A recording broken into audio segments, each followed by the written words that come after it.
you talk to me, Newbridge College, like late 60s, 70s, what was it like?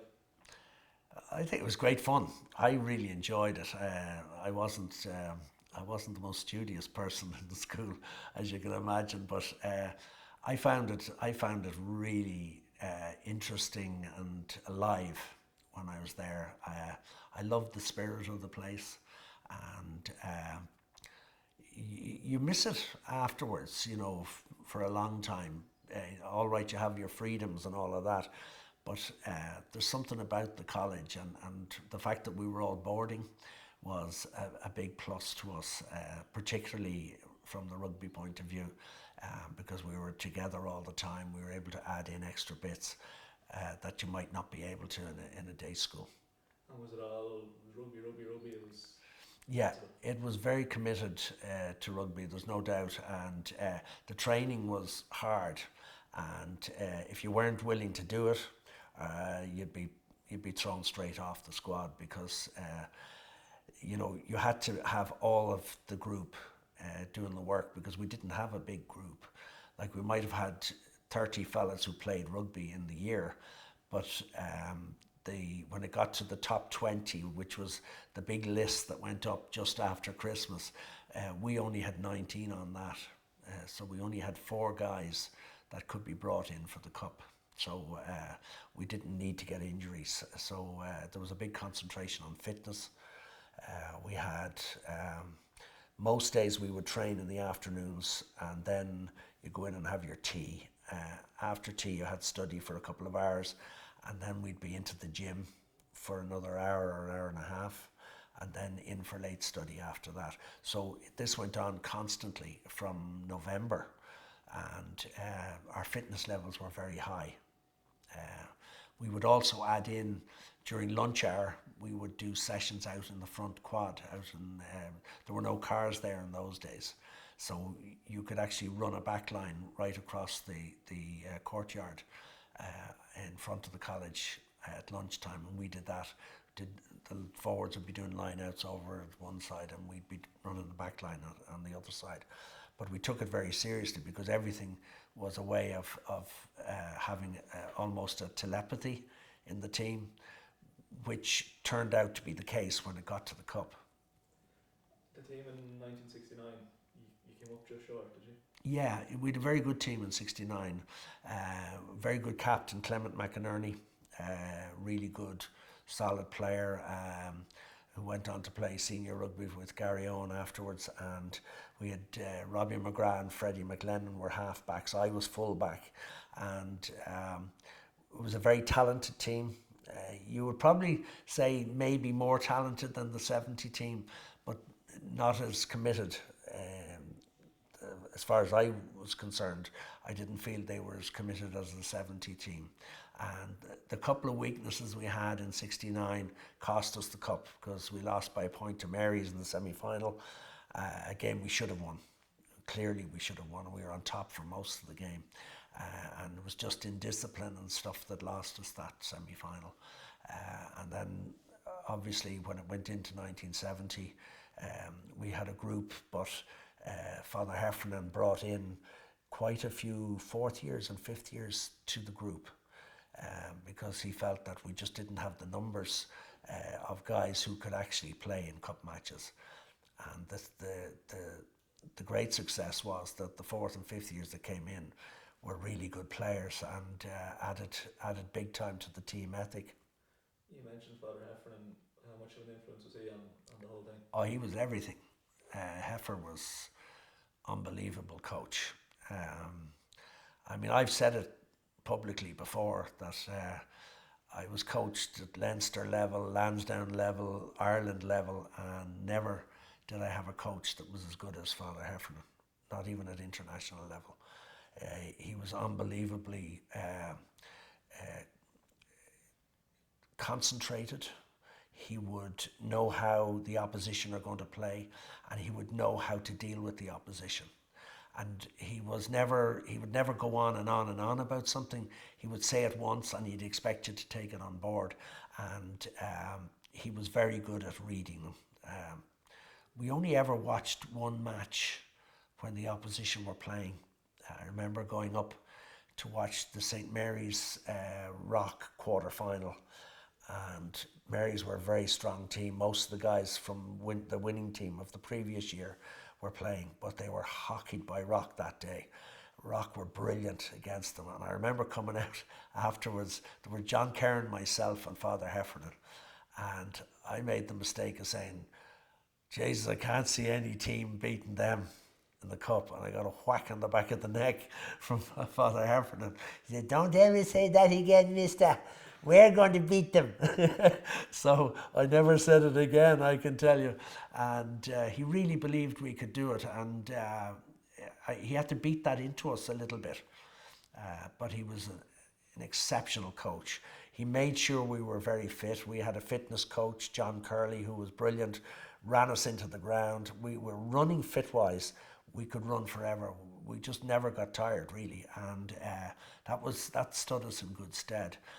And the gym work we did was stuff that was ahead of its time, because teams didn't do that in those days. So we were training effectively twice a day, and all the other days I'd have to go out and do place kick and practice anyway. So I was training 7 days a week, really, and but he didn't let up. His intensity and his attention to detail was unbelievable for its time, and his ability to believe that he could produce a team that could perform on the day. The friendlies never mattered to him. He didn't care about losing friendlies, other than us not putting it together. But he wanted to peak in February, and he wanted to carry that right through the cup, and he achieved it.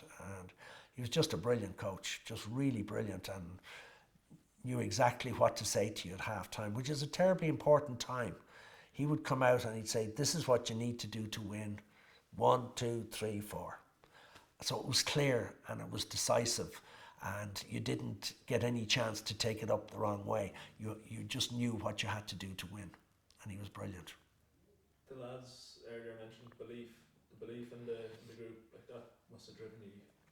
It did, yeah, but I mean, you always have that feeling that, are we good enough? And when you're up against a team like Blackrock in the final, who've won their semi-final 33-3, and they've already beaten us 31-0 in a friendly in Newbridge, you have your doubts coming into it. But where I really started to believe we could do it was when we went out to the end of Dunleary Pier, where I decided I was going to do my team talk with the lads.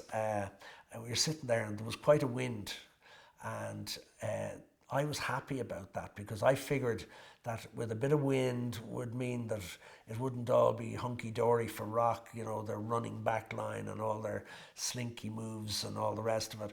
I figured that we could, get at them, and that a game where you were going to have some kicking tactics might not suit them. And it certainly didn't on the day. But just when we were at the end of the pier, it was the way the guys were reacting, and the way they'd look at you, and the way they were set themselves, for this particular day. I felt that really we had a great chance if we put it together like I felt we could, and it turned out, the perfect day. We played out of our skins, everybody, and it was just an outstanding day, and we broke a lot of hearts that day, but we also gave a lot of the neutrals were up for us, so we had a lot of following in the ground, and there were over 26,000 people at that match. Like, it's a lot bigger crowd than you would get at a school's final now, and a lot of them were there to see this great Rock team that hadn't been beaten all season, so it was a bit of a turn up for the books, that's for sure. You mentioned the massive crowd. What was that atmosphere like a bunch of 17, 18-year-olds into this? It was incredible. The noise levels were incredible. We hadn't gone through anything like that before, because obviously the fact that it's a final and there's so many people at it, and I just loved it. I mean, I have to say, I loved the atmosphere. I was able to perform in that sort of situation, and so were all of the lads. And whatever way we did it, whatever way Mick Doyle and Tommy Doyle, Mick did a lot of team talks with us, and he was a former Ireland and Lions player, and Tommy, who had played for Ireland, was with us on that day. He was in the dressing room, and he actually went berserk in the dressing room before it, because he realised that the Rock guys were coming in dribs and drabs into their dressing room. They arrived a little bit late. There'd been a lot of traffic along the outside the RDS that day, because there was a big dog show on or something, and they were held up a bit, and they arrived in and they were sort of getting ready 45 minutes before the kickoff. We were already togged out. We were ready to go, and Tommy was going ballistic inside in our dressing room. But these guys, they think they have you. They don't have you. We're going to have them. We're going to beat the living daylights out of them, you know. And he really was firing us up big time. And we went out, and it was funny, because when we went out on the pitch, there were these sideline seats that were still there from Ireland's game against Wales the previous Saturday. And I threw the ball to Rusty McDermott, and the Egypt missed the ball, and it ran in under the sideline seats, and all the Rock crowd were laughing at us, and Rusty was in trying to get the ball, and we looked like a bunch of tossers, you know. So eventually we got going again, and we did this line up the pitch. And in those days, each team would go out and they'd line up as a team, and they'd go up the full length of the pitch, passing the ball all fancy and back, you know, and up and back, up and back. And when we finally got going at our one, Rock were coming back down the pitch, and then it got to the point where we were meeting them. And who's going to sideways and let the other through? Well, it wasn't going to be us, you know, and a few of the lads sort of had little sort of shoulder charges, and a couple of Rock guys ended up on the deck, and there was a bit of a schmozzle, and, you know, Jim O'Mara was probably to blame, and maybe Jim Hegarty, you know, fellas like that, Foster Kerrison, they wouldn't be backing off for anybody. So, you know, we set the template early. You know, we got at them early on, we cut through them, and we scored very early, which gave us a tempo, and we never let up, and we were after them all day. Like, we really hounded them. We had a very mobile pack, and they really tore into Rock. We messed up their scrum, we messed up their line-out. We had Paul Bowe on the line-outs. He was imperious in the line-outs, brilliant. And we had a back row that just chased everything down. It was really a great performance by the lads. And, you know, we got a few breaks, and then they came back, got a try. So it was 6-5 at one stage, you know, getting late in the first half, and then we scored again just after that. So that brought us out to 11-5 at half time. But they had the big win behind them in the second half, but they never really used it properly, you know. And we were able to really get at them, and we kept winning ball against the head. We kept, you know, sidelining scrums and driving them back, and you know, and things got worse and worse for them, and then they panicked. And at that stage, we were right on top then, and we were chasing everything. And we got another try then. John Carron got a great try. He took a couple of guys over the line with him, like he was like an absolute rhinoceros of a guy. You know, he just poof, and they were just took them over the line. That was it. That was the end of it. At that stage, the crowd were all along the side of the pitch. They'd come out of the stand and they were going ballistic, like they knew we had the game won.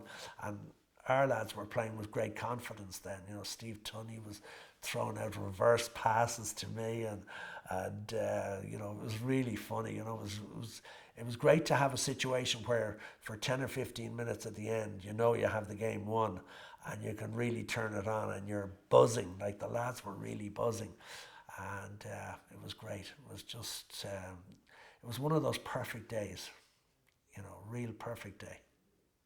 Talk to me about your role in that game. Like, a lot of headlines. You took the game with a scruff of the neck, did you? Oh, I don't know if it was me. I think to take a game by the scruff of the neck, your pack has to do the work. And I thought our pack were the most impressive thing that day. The forwards just, you know, they really surprised Blackrock. Scrummaging wise, we really screwed them in the scrums. Line outs, we messed up a lot of their line outs, and we took a lot of our own.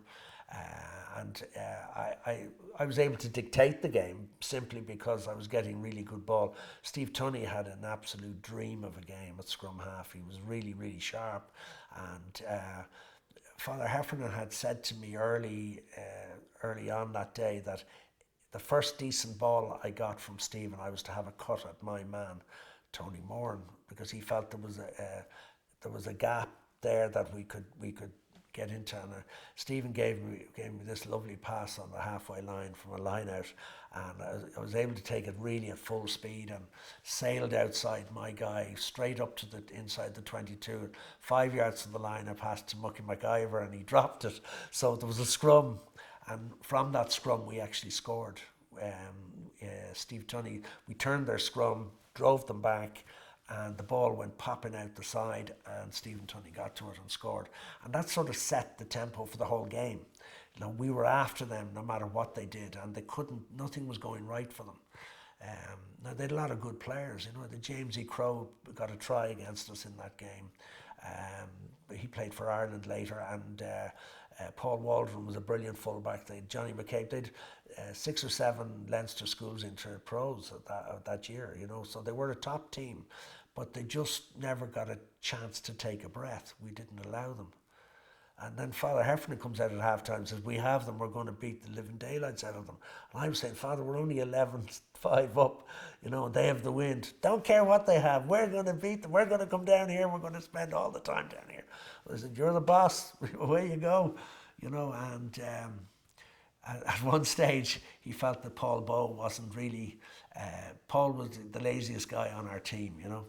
Bobo, and he had a lot of talent, but he was really lazy, hated training and all that.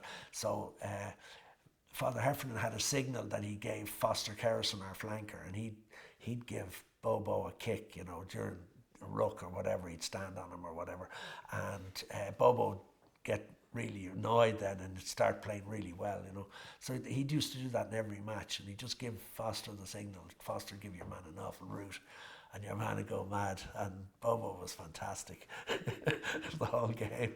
He should have taken Foster with him after he finished school up to UCD when he was playing with all those soft boys in UCD.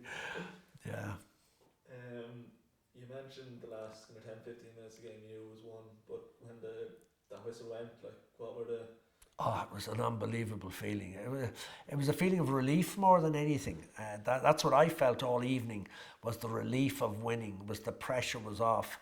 And I remember waking up the following morning, and I was lucky I had the cup in the bed with me, because I wouldn't have believed what had happened the day before, because it was just incredible. Like, the whole crowd came in on top of us, and there was just unbridled joy. It was such a long wait for it, and unfortunately it's been a longer wait this time, you know. And I would love to hand that mantle over to somebody else from Newbridge before I go on my way.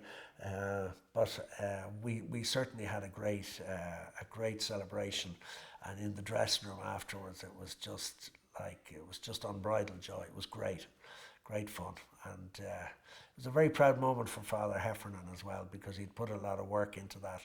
Over the years he'd sort of built up to that team, and he got the result he wanted, and he got the fantastic performance he deserved, really, because he just out-thought every coach he was up against in that campaign, and it wasn't easy. You know, the draw we had was very tough. You know, Belvedere, Terranure, Clongowes, Rock. You don't get them tougher than that, and it was a delight to win it in the end. And Father Heffernan spent most of the evening trying to tell me to make sure that the lads didn't get pissed drunk, you know. I mean, I said, I can't do anything about it. Like, you know, when you're dealing with guys like Hegarty and Rusty McDermott and, you know, Foster and people like that, and, you know, you're running around trying to make sure they're not drinking, you know, because he didn't want anybody to get, you know, kicked out of the school, you know, for bad behaviour. Make sure there's no girls up there in the dormitories, you know. You know, what do? You know, I wasn't going to stop the lads from enjoying themselves, that's for sure. But Heifer was going around, he was making sure nothing went wrong on the night anyway. It was good fun, it was great fun. Yeah, the David and Goliath thing was something that you had to face because the newspapers had hit on it, Rock set for 50-second victory, Newbridge, the total 100-1 underdogs, all of that. But the belief had been built into us. Father Heffernan had done a big job on that, and Mick and Tommy Doyle would have very little respect for people who thought that they could just walk a cup. And from that point of view, they instilled in us a belief that we could actually do it on the day, that we could turn this around. But we had to do all of the bits that were needed to make that happen. We had to dominate up front. We had to keep the ball behind them, in behind their wingers particularly, that we figured there was weakness there. And tactically we had to be on the right level. And I think we did that on the day. And I think we needed to do that to beat Rock. I think if we played them 10 times, we wouldn't have beaten them 10 times. But one thing is for sure, we made sure that our level was right on the day, and we made sure that we arrived at the kickoff in the right frame of mind to take on whatever Black Rock were going to put before us. And our biggest plus was that they had never had a situation in that season where they had to go backwards and have the question asked of them, have you enough balls to come out of this? And as it happened, they didn't on the day, and I think the character of our team was our biggest plus. It was the character more than the talent. They were a talented group. All 15 guys played senior first team club rugby afterwards. So we knew we had good players, but it was the character and the concentration and the belief that they had on that particular day is what carried it for us. Do you mind if I ask one? Do you say that was your mum there? That's my mum, yeah. Yeah. Where does this, and all you've achieved in your career, like in all the games you played, how does this one sit for you? That's a question that really does resonate with me, and it's something that probably surprises a lot of people when they ask me, what was the biggest thing you did? And obviously playing for Ireland is one thing, and it's a very personal thing when you play for Ireland, and it means a lot to your family and that. But for me, the most important thing I ever did in rugby was winning the Schools Cup, because I was playing with my peers. I was playing with guys who were the same age as me. They were my buddies, and it was our day, and it was something that sticks in the memory more than anything. Playing for Ireland, you're playing with guys that you don't really know. You're playing with guys, and some of them are playing for themselves, and others are playing for the team, and you might have that little question mark about the belief that they would have on a particular day. And I played with some great players with Ireland, and we won a Five Nations Championship. One year we shared another Five Nations Championship, and they were all good players, great players, some of them. And but it was never quite the same feeling as that feeling of winning the Schools Cup with Newbridge was.